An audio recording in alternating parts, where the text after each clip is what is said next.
네, 이번에는요, 부동산 시장의 흐름을 분석하고 집중 진단하는 부동산 활용 백서 시간입니다. 자, 오늘도 송승헌 도시와 경제 대표와 함께 하겠습니다. 자, 어서 오십시오. 네, 안녕하세요. 네. 네. 오늘 이 얘기를 안 할 수가 없네요. 모든 언론도 뭐 난리예요. 다 전셋값 하는데. 하여튼 1년 가까이 전셋값이 꾸준히 상승한 데다가 최근에 그 6.17 그 부동산 대책 이후에 이 전세값 그 상승폭이 더 커졌다 이런 상황이다. 그러니까 이 서민들 특히 서민들의 주거 불안 때문에 더욱더 아주 불안해하는 분위기가 형성이 되고 있다. 이거 일단은 좀 이 얘기를 좀 자세히 나눠보기 전에 일단은 지금 전세값이 어떻게 움직여서 이런 얘기가 자꾸 나오는 겁니까? 우선 여당 대표가 오늘 부동산에 관련돼서 송구스럽다라는 사과를 했어요. 결국은 서민들의 주거 불안이 상당히 가중됐다라고 표현을 하는 게 맞을 것 같고요. 그 중에서도 서민들이 가장 많이 활용을 하는 주거 형태가 전세 아니에요? 그렇죠. 전세 같은 경우가 지금 보니까 그 서울 아파트값 전세가 53주째 지금 연속으로 상승을 했습니다. 지금 전세가 상승률이 지금 표로도 나와 있는데 모든 뭐 전국뿐만 아니라 수도권, 지방, 서울 이렇게 전세값들이 계속 상승을 하다 보니까 서민들의 주거 불안이 계속 나타나고 있는 거로 보여지고요. 전세가 상승률을 보면은 3.17%, 그러니까 매매가 상승률이 1.78%가 되거든요. 그러니까 약 2배 정도가 되는 겁니다. 그러니까 전세값이 매매값을 밀어 올리는 현상들도 나타나고 있어서 단순히 전세값이 올랐다라고만 평가를 할 수가 없는 게 시장에서는 매매가를 올릴 수 있는 불안 요소들이 점점 나타나고 있다라는 게 조금 불안하기도 하죠. 네. 서울 아파트값 전세값 52주 연속 상승 표가 좀 크게 나왔습니다. 와, 매매값 상승률보다 거의 2배. 그러니까 정말 이제 통계로 나오겠지만은 전세를 산다는 것이 물론 일부 자기 집이 있으면서도 사는 분도 계시지만은 전체적으로는 그래도 가장 조금 서민층이 주거 형태가 전세가 맞겠죠? 네, 제가 봐도? 외국의 친구들을 만나도 한국의 전세제도를 굉장히 부러워하거든요. 그렇죠. 우리나라밖에 없다면서요. 안정적으로 서민들이 주거할 수 있는 형태이기 때문에 굉장히 부러워하는데 지금 이렇게 된다면은 부러워했던 친구들이 코로나 사태가 끝나고 한국 오면 별로 안 부러워할 것 같아요. 그렇겠네요. 아까 보신 것처럼 정말 전세값이 엄청 오르고 있는데 그 서울 아파트 중위 전세값이 4억 중반대로 형성이 됐다고 그래요. 네, 지금 보니까요. 지금 강남 서초를 중심으로 계속적으로 올라가고 있는 그런 형국이 나타나고 있는데요. 단순히 아까 말씀드린 것처럼 이런 전세가만 신고가 갱신을 하는 게 아니라 매매가도 여러 단지에서 같이 신고가를 끌어올리고 있습니다. 지금 나와 있는 것처럼 2014년 4월이 3억이 안 되는 2억 9천만 원 정도 선이었는데 지금 2020년 6월이잖아요. 지금 저번 달이 6월인데 4억 6천 정도가 됐습니다. 중위 가격이 이렇게 올랐다라는 것은 굉장히 시장에 많은 사람들이 분포해 있는 그런 서민 주거층들이 위태로울 수 있다라고 보여지고요. 전세 수급 지수를 봤더니 지금 173.5가 나오고 있습니다. 지수가. 그러니까 전세 공급 부족을 나타내는 지표인데 이게 100 정도가 된다면은 기준점인데 그게 오르면 오를수록 굉장히 부족하다는 거예요. 그러니까 작년 3월 같은 경우가 100.3 정도가 됐는데 지금 173이라고 한다면은 굉장히 많이 부족한 거죠. 와. 근데 참 더 웃기는 것이 이게 처음에 이런 부동산 대책들이 강남 아파트 막 오를 때 막 하나하나 좀 잡으면 안 된다 그러면 나온 것 같은데 이런 정책이 나올 때마다 이거 지금 전세값도 강남권뿐만 아니고 무슨 뭐 강북권은 물론 수도권 곳곳으로 막 번져가고 있대요. 전세값 오르는 게. 지금 전세 물량이 굉장히 부족한 것도 있고요. 또 규제 지역을 또 격상을 했잖아요. 그럼 대출 받을 수 있는 규모도 좀 적어질 테고. 그러니까 서울만 규제를 했다가 수도권들도 계속 규제를 하다 보니까 주택을 살 수 있는 실수요층들도 주택을 마련을 못하게 되는 거고. 그러니까 단순히 집값을 잡겠다라고 해서 좀 더 광범위하게 규제를 했지만 또 광범위한 만큼 전세값도 올라갈 수 있는 지역들이 굉장히 높아진 거고요. 또 여러 수도권에는 또 새로운 주택들 공급에 대해서 네. 많은 분들이 그 지역에 거주를 해야 되잖아요. 그렇죠. 예, 거주 의무가 있죠. 네, 의무가. 거주 요건을 만족을 시키기 위해서라면은 그 지역의 거주 형태를 전세를 갖고 가시는 게 많은데 그렇죠. 왜냐하면 주택을 보유를 예, 한다면은 청약과는 멀어지니까. 안 되니까. 네. 그래서 이런 그 수도권으로 번져 나가는 모양새가 계속 또 지속되고 있고요. 아까도 처음에 표에 나와 있듯이 서울보다도 수도권하고 지방 같은 경우가 더 많이, 오히려 더 많이. 상승률이 더 높다라는 게 조금 그러니까 아까 얘기해 주신 불안합니다. 게 그 3기 신도시 청약 대기 수요자들 때문에 더 오르는 것도 있다라는 얘기 네, 말씀이시잖아요. 그렇죠. 그렇죠? 네, 아무튼 그쪽에 청약하려면 일단은 전세를 살아야 되는데 네. 하여튼 이런저런 이유가 있겠습니다만은 정말 저희 일반 국민들도 뭐 앉아서 정말 소주 한잔 하면서 안주로 부동산 얘기 많이 하거든요. 네. 그러면은 이게 도대체 왜 그런 거냐? 왜 그런 거고 왜 이렇게 못 잡냐? 네. 일단은 뭐 말씀 중에 이런저런 이유가 나왔습니다만 전셋값의 급등 배경 한번 네. 정리한다면 어떻게 봐야 됩니까? 네, 지금 그 젊은 사람들 같은 경우는 아까 술 한잔 안주거리 한다고 얘기하셨는데 젊은 사람들은 술이 굉장히 쓸 거예요. 그렇겠죠. 네, 2030 같은 경우는 지금 대출에 대한 불만이 굉장히 많습니다. 네, 네. 그래서 아마 굉장히 많이 지지를 했던 그 층도 20, 30대들이 많았는데 최근에 네. 여론조사를 봐도 물론 뭐 여러 가지 요소가 있겠지만 부동산의 불만 요인도 굉장히 많습니다. 그래서 이런 뭐 전세 급등하는 요인 중에는 일단은 뭐 보유 자금이 부족하겠죠. 그 젊은 수요층들 같은 경우는 취업도 굉장히 어려운 상황이니까 주택 을 보유를 하려고 한다면은 주택을 매수를 하려면은 기본적으로 보유 자금이 있어야 되는데 자금도 부족한 상황에서 대출까지 규제를 하니까 더 많은 돈이 필요하잖아요. 그럼 그 돈을 모으려면 시간이 굉장히 오래 걸릴 텐데 그 오래 걸린 시간만큼 전세나 월세를 거주를 해야 되니까 그 시간들이 계속 누적이 되고 있는 것 같고요. 또 임대 사업자에 대해서 규제를 하는 겁니다. 그러니까 임대 사업자들이 시장에 일정 부분 전세나 월세를 공급하는 역할을 했거든요. 네. 근데 임대사업자가 이렇게 규제를 한다면은 사실 시장에 나올 수 있는 물량들이 굉장히 축소가 될 수밖에 없는 거고 임대사업자도 적극적으로 시장에 임대 공급을 할 이유가 점점 없어지는 그렇죠. 거겠죠. 그러다 보니까 나중에는 네.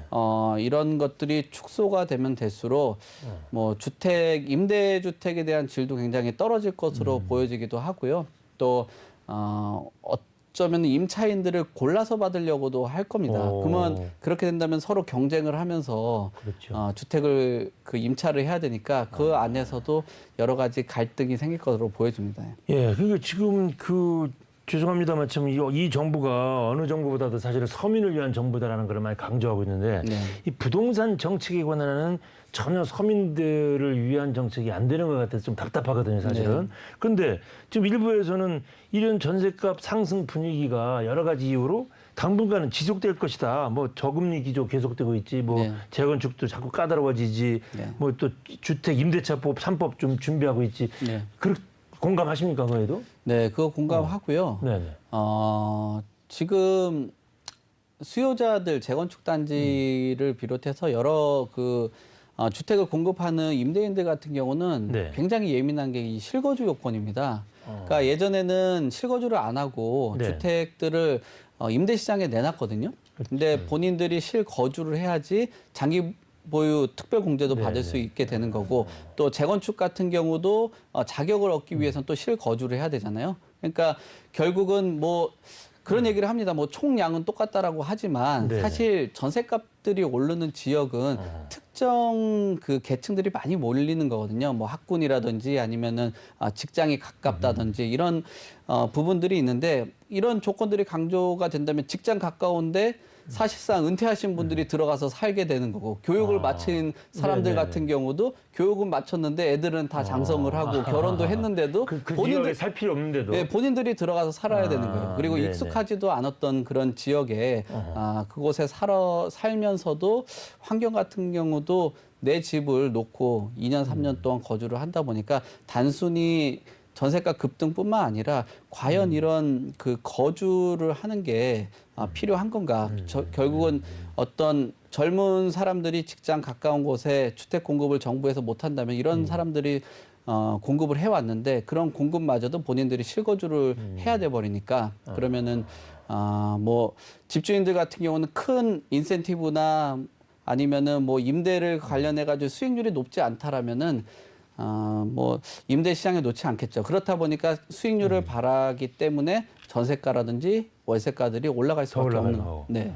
결국 뭐 전세 시장에서야 뭐 전세 물건이 많이 나오는 게 공급이잖아요. 근데 네. 그거를 잘 할 수 없게 자꾸 그런 정책들이 나오니까 좀 답답하긴 한데 또 하나 이 뭐 신규 공급도 어차피 지금 크게 늘어날 분위기는 아니잖아요. 지금. 네, 지금 보니까 착공 실적도 굉장히 많이 떨어졌어요. 그러니까 오늘도 문재인 대통령이 뭐 부동산에 관해서 이야기를 많이 했었는데 네. 그 세 가지 중에 하나가 공급입니다. 공급. 네.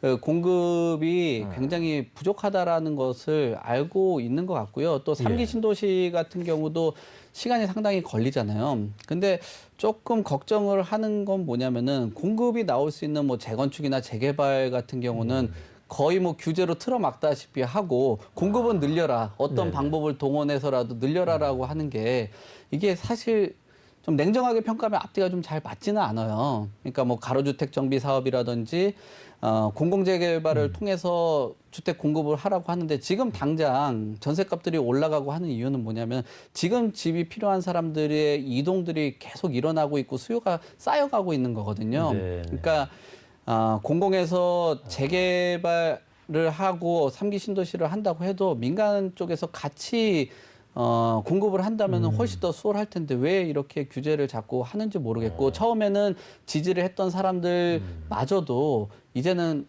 하라라고 얘기를 할 정도로 규제가 너무 심한 것 같긴 합니다. 예.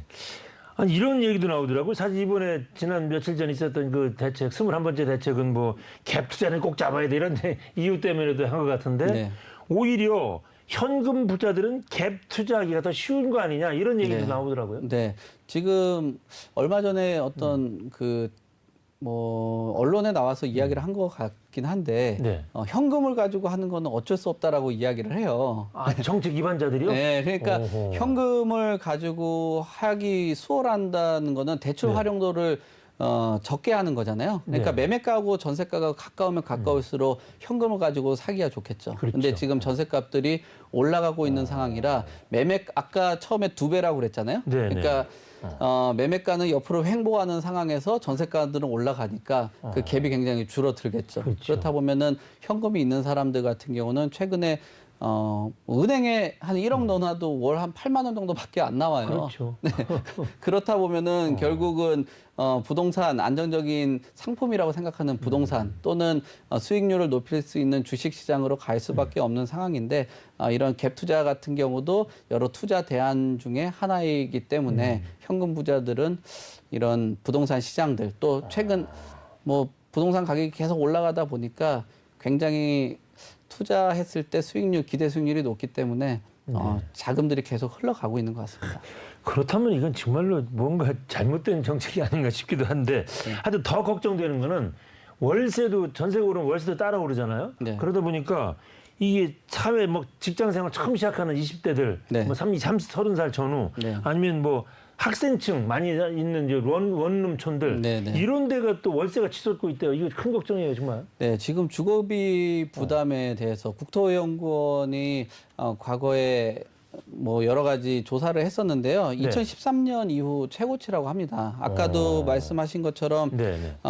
저희가 얘기 나눈 것처럼 2020년 6월 지금 전세 가격 같은 경우도 4억 6천 정도가 되잖아요. 예. 이 말은 뭐냐면은 전세 가격이 오르면은 그 뒤로 월세 가격들도 굉장히 많이 오릅니다. 왜냐하면 전세를 놓고 나서 뭐 특정하게 큰 수익이 발생되지 않는다면 네. 이 월세하고 전세 시장을 비교를 할 거 아니에요? 그러면 이 정도 가격이라면은 보증금을 좀 조정을 해서 월세를 높인다든지 아까도 말씀드렸듯이 금리가 굉장히 낮기 때문에 여러 시장의 투자 대안을 찾아야 되는데 역시나 월세 수익이 그래도 현재 시중의 그 금리보다는 높기 때문에 노후 준비를 하시는 분들 또 세금이 최근에 보유세나 이런 부분들 인상들을 네네네. 대비를 하고 있잖아요. 그러면은 그 세금도 일정 부분은 월세를 통해 가지고 납부하시려는 그 노령층들이 굉장히 많아요. 그렇다 네네. 보면은 오르는 만큼의 세금을 또 소비자들 또 그 소비자들 중에서도 안타깝게 이렇게 뭐 대학생들이라든지 이런 분들한테 전가를 하다 보니까 그렇지. 어쩌면 이 월세를 내주는 건 또 부모님들이 또 내주잖아요. 그렇죠. 학생들 월세야 대부분 부모님들이. 그러니까 뭐 전체적으로 임대 시장이 불안정한 게 많은 사람들이 고통을 받고 있다라고 평가를 할 수 있겠죠. 아유, 뭐 얘기를 해도 뭐 시원한 답은 안 나오고 그냥 답답한 마음인데 그래도 끝으로 이거는 또 질문 드려야 되겠네요. 네. 실수요자들은 어떻게 해야 됩니까? 이런 시장에서는 정말. 이제는 실수요자들이 뭐 최대한 기다리고 뭐 정부가 발표하는 내용들 계속 듣고 했었어요. 그럼 네. 이제는 정부가 실수요자를 위한 대책을 계속 만들어야죠. 어떤 TV 프로그램 있잖아요. 구해줘 홈즈라는 TV 프로그램. 예. 저도 가끔 봅니다. 네, 구해줘 홈즈가 아니라 지금 구해줘 정부입니다. 정부. 네, 구해줘 정부가 돼서 집을 네. TV 프로그램에서 찾는 게 아니잖아요. 지금 정부가 이런 실수요자나 청년 아니면 무주택자들을 위해서 TV 프로그램이 할 일이 아니라 정부가 해야 될 일이다라고 네. 평가를 해보겠습니다. 아이고 좀 답답합니다.만 하여튼 여기까지 하겠습니다. 고맙습니다. 네, 감사합니다. 네.